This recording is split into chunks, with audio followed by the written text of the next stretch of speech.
আসসালামু আলাইকুম।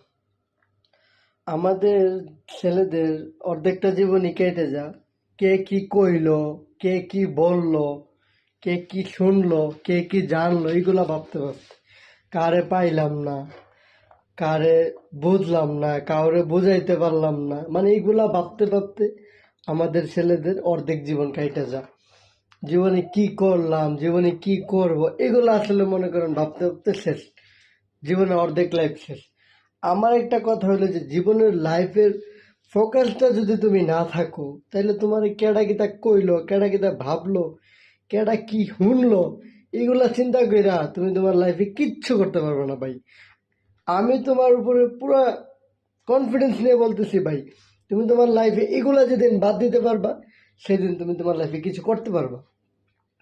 কে কি বললো, কে কি জানলো, কে কি মানলো, এগুলো আসলে আই ডোন্ট নো। এগুলা বাদ দাও, দেখবে লাইফ সুন্দর, জীবন সুন্দর, তুমি ভালো, সবাই ভালো।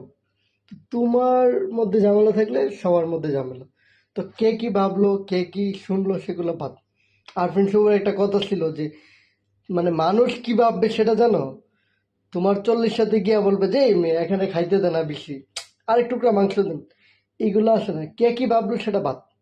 তোমার লাইফে, তুমি তোমার লাইফে সুন্দর মোমেন্ট কাটাইতেছো, তুমি তোমার লাইফে ফোকাস করো, শেষ। এটাই, লাইফে ফোকাস করো।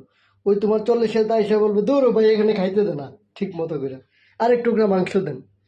এগুলো আসলে, তো মানুষের কথা বাদ দাও, নিজের কাজে ফোকাস করো, নিজের আত্মসম্মান ঠিক রাখো। এটাই, সৎ পথে থাকো, ইনশাল্লাহ অবশ্যই লাইফে কোথাও না কোথাও তুমি গিয়ে পৌঁছবা, ইনশাআল্লাহ।